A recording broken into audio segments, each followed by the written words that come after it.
Well, hey guys, Josh Retro Dad about to go in with my son, pick up our badges, and go play some arcades. How's that sound? Good. Let's go in. If you want more gaming and collecting content, don't forget to subscribe to stay in the know.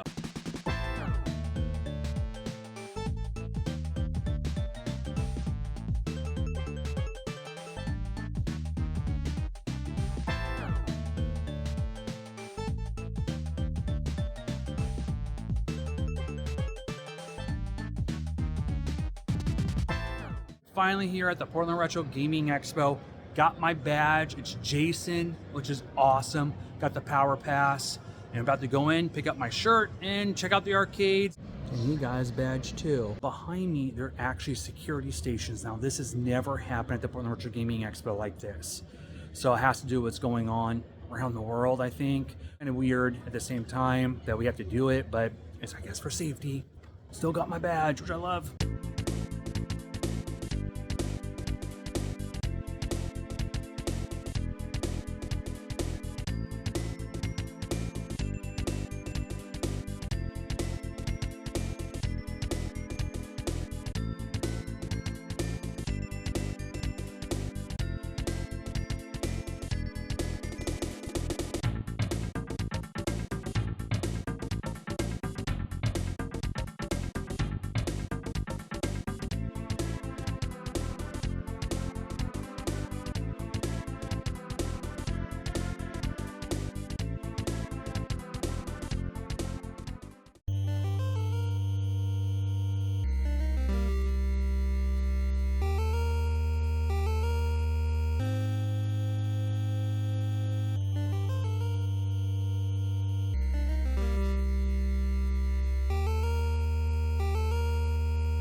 Just came back from the Portland Retro Gaming Expo Day 1. It's the arcade portion and Rex Viper concert. I went to the concert tonight. I could barely hear. So I went to the Portland Retro Gaming Expo with my son. He's 5 and he's like a gnat with an attention span. We get to one machine, I'm done. Went to another machine, I'm done. It was a lot of games to play, a lot of arcades. I say more arcades than last year, more pinball machines than last year. And there was a lot of new ones and a lot of old ones. They had a lot of Venom machines or Spider-Man. I actually got to play Godzilla, which was awesome. But this was kind of odd. They didn't have a lot of consoles. Unlike last year, they had a lot more consoles. Now, I have a suspicion it has to do with the Tetris tournament because the Tetris games were everywhere. It was pretty epic this year. Now, one thing about the console area, there was the PlayStation 1 Classic, the mini Neo Geo machine, the Super Nintendo Classic. I think the NES Classic was there too. My son is obsessed with claw games. He was like, I can't wait to go play the claw games. I'm like, they're not gonna have any claw games. They have claw games this year. And it costs money. Wow. It cost me $5. I didn't win. I almost won a couple times.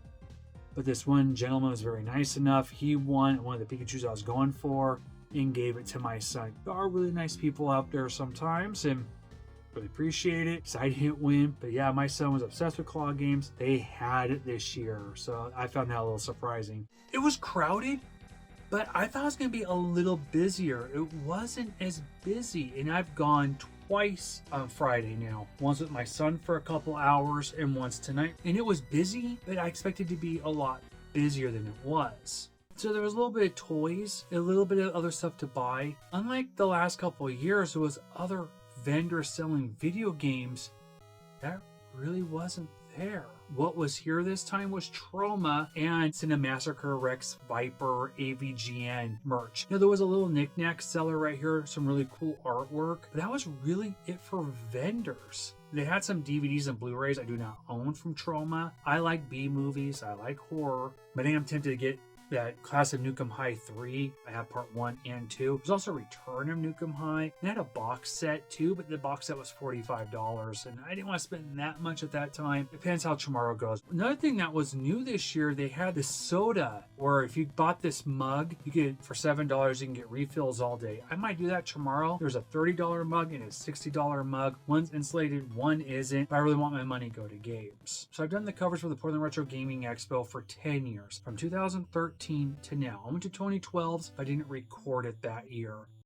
We missed 2 years because of a little cough thingy. It's not 100% 10 years, but it is from 2013 to now. So it's the 10-year anniversary of doing my first, year of coverage. Every time I've gone, I've always recorded Punch Out. So here I am playing Bald Bull. He laughed at me. I thought it was my phone when I was recording it, but no, the actual Punch Out machine glitched and would do like this temporary disappearing act. So it kind of threw me off on timing. I'm like, is it just my phone? No. And I even looked like, is it my eyes? No, it was a machine. Not a lot of machines were down this time. Last year, there was a lot of machines down. I found like maybe 3. Hopefully they're up and running tomorrow. So it has a vending machine. It had a bunch of classic stuff. It had a Tamagotchi R2-D2. But in the very bottom corner, there was vintage 1988, 1989 pins, collector pins. So I did F6 and got one.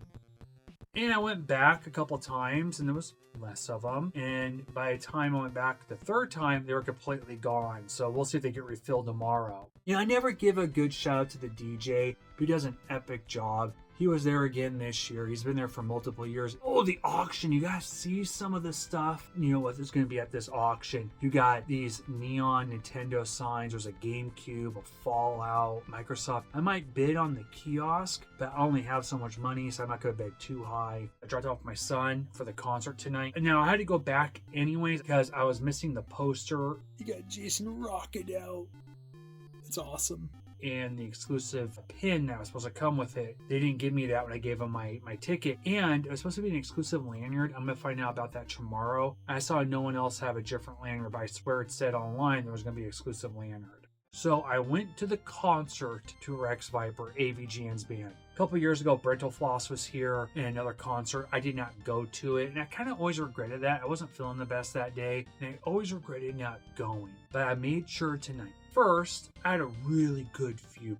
And I was like, all right, this is perfect. I can still get good shots of the stage. I'm not blocking anyone's view. I thought it was kind of weird. There's only a row of chairs. And I thought it was for Power Pass holders. But I'm like, well, I don't think I see anyone with Power Passes. Maybe there was. I didn't really see anyone. They did a couple practice runs. Couple practice songs. I liked the seat I had. And then they moved everyone that had the seats in front of me. And I lost my spot. And the guy next to me and another guy next to me lost our spots. And we kind of got pushed in a little closer. Unfortunately, my footage for the band was kind of ruined because there was one person always recording. And I didn't want to block other people's view.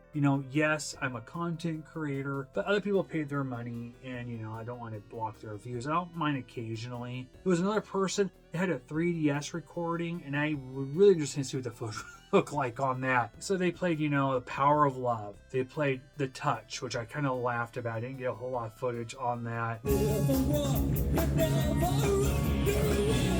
Because that's a song I always play when I go to the casino. It's just an old habit since like the mid-2000s doing that. If you're underage, you have to stay out here, but if you're 21 and over, come on in with me. It was the only thing I had in my car at the time on CD, so I always play that. It's just like one of my songs I play. Yeah! And the encore was Fight for Your Right to Party. You gotta fight for your rights to party! They were having a lot of fun. The crowd was having fun. Of course, it's Portland. Portland has to be weird. And we had people moshing. And I couldn't believe it. I go, this is a video game convention. I would never put mosh video games unless you're playing that kind of game. We're going there for video games. Yes, they're playing, rock music and, butt rock, that type of stuff. And people were getting into it. They had people, yes, the music is rocking. Don't stop, like Homer would say. People were moshing, and it was kind of ridiculous, honestly. I was laughing. I was like, I never thought I would see that. And I know some people just get really into the music, and people were just feeling it. I could barely hear. I was like, wow, I haven't been to a concert in a long time, or I'm getting really old. I am a dad. I'm Josh the Retro Dad, so I'm probably getting just old. I enjoyed myself. Even though one song, I'll be honest, I had no idea what the lyrics were or the song was. I couldn't even recognize the beat to it. Most of the songs I could. Just one song, I'm like, okay. They put the Jason mask on because it's Friday the 13th. It was a lot of fun for the most part. A lot of high energy. I like music. So it was fun, I'm glad I went to it. The touch, got the power, got fight for your right to party. Well, that was my coverage from day one. I hope to see you guys tomorrow for day 2, where I get some games, maybe play a little bit more arcades, and I go to that auction. I have the auction dinner. I'm doing that too. So I don't know if I'm going to go to Sunday now because I'm doing that auction dinner, and it's 2 really late nights, and I got a lot of other videos I have to do. Well, guys, thank you so much for watching. Have fun, go game, and see you guys later. Pass this year is from Friday the 13th, the video game. Well, I hope you enjoyed the video so far and the coverage of the Portland Retro Gaming Expo 2023. This has been the arcade portion and the Rex Viper concert. In the video for part 2 will include the vendors, the pickups, and the auction dinner. Will be out relatively soon. If you like this type of content, don't forget to subscribe, like, and make a comment.